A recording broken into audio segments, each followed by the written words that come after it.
I still remember the exact second the knife slipped in, my brother's smirk over the rim of his wine glass, voice light as air. If you hustled half as hard as you complain, you wouldn't still be scraping by. Mom's chuckle floated across the table like perfume, Dad's nod a quiet cosign. My palms, blackened from transmission fluid, curled under the linen cloth. I'd clocked 16 hours that day so he could sip imported reds and post sunrise yoga shots from Bali. I didn't scream. I just stood, snatched the stack of his unpaid invoices off the sideboard, and tore them in half. The rip echoed louder than any comeback. That was the night I stopped being the family ATM. Have you ever poured your life into someone you'd die for, only to realize they'd sell your corpse for concert tickets? When the truth finally cracked you open, what did you do? I'm Lena. Since 22, I've pulled doubles. Dawn at the body shop, midnight at the 24-hour Mart on 9th and Hawthorne. I smell like brake dust and stale espresso before most people hit snooze. Every blister, every skipped vacation, every ramen dinner was supposed to launch my little brother, Cam, the golden child. When he got the full ride scholarship, except the full part that wasn't, Mom wept into the phone. You'll cover the gap, won't you, honey? Not a question. A relay baton passed without asking if my legs were broken. First semester, I paid. Books, I paid. Off-campus loft with the exposed brick he needed for inspiration. Paid. His thank you text, *legend*, lived in my favorites tab like a trophy. Then gratitude molted into expectation. Texts morphed into screenshots of overdue notices. *landlord's a jerk. Handle it. *I'd stare at my bank balance, 3 digits to if rent. Cleared, and transfer anyway. Cam's feed exploded. Rooftop sunsets, limited edition sneakers, captions screaming grind don't stop. I'd zoom in on his grin, searching for the kid who once begged me to read him comics under the blanket fort. All I saw was a stranger wearing my overtime, like cologne. Rico at the shop caught me glaring at a photo once. Your blood's draining you dry, Mija. I shrugged. He's family. Rico wiped grease from his knuckles. Family ain't a blank check. The storm gathered in small cracks. Cam's emergency laptop upgrade. The surprise vet bill for a dog I'd never met. Each time I swore I'd draw the line, then wired the money because good sisters don't let little brothers fail. Until the night he FaceTimed from a rooftop bar, city lights glittering behind him. Vegas for my birthday. Flights are dumb cheap. You got me, right? My reflection in the black screen looked hollow.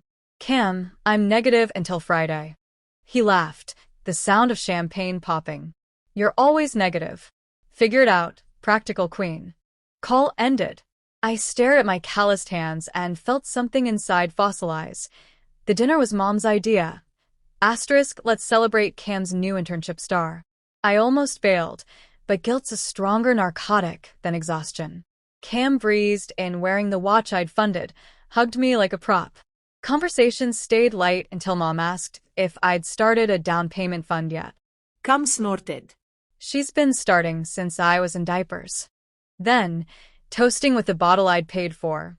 Maybe if you worked smarter, sis, you'd escape that grease pit. The room held its breath. I tasted metal.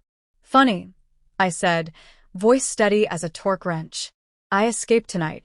I laid cash on the table, exact change, no tip, and walked out. In the car, the invoices on the passenger seat fluttered like white flags.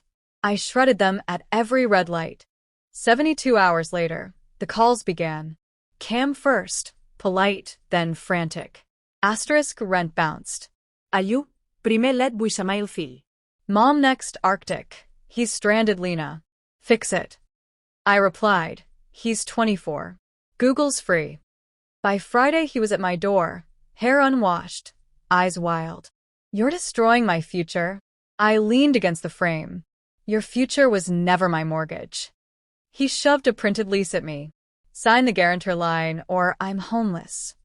I closed the door. The deadbolt clicked like a period at the end of a decade-long sentence. He weaponized socials next. Cryptic stories. When loyalty expires, a GoFundMe. Eviction looming. Need community love. Asterisk screenshots flooded group chats. I didn't flinch. Aunt Rosa texted. Asterisk half the cousins think he's the victim. The other half want receipts. Asterisk I sent nothing. Silence is its own receipt. Then the credit card in my name surfaced. $4,000 in bottle service and ride shares. Mom's voice cracked over the line. We're ruined. Help us one last time? I watched rain streak my window. You taught him taking was love. Enjoy the harvest. The final reckoning was Sunday potluck at Mom's. I walked in carrying a folder, not a casserole. Cam avoided eye contact. Mom tried placating. I cut her off. Everyone grab a seat. Story time. I laid out bank statements like tarot cards, every transfer timestamped, every luxury cross-referenced with his tagged photos. The room smelled of rosemary and reckoning. Cam lunged for the papers. I didn't flinch. Truth doesn't smear, little brother.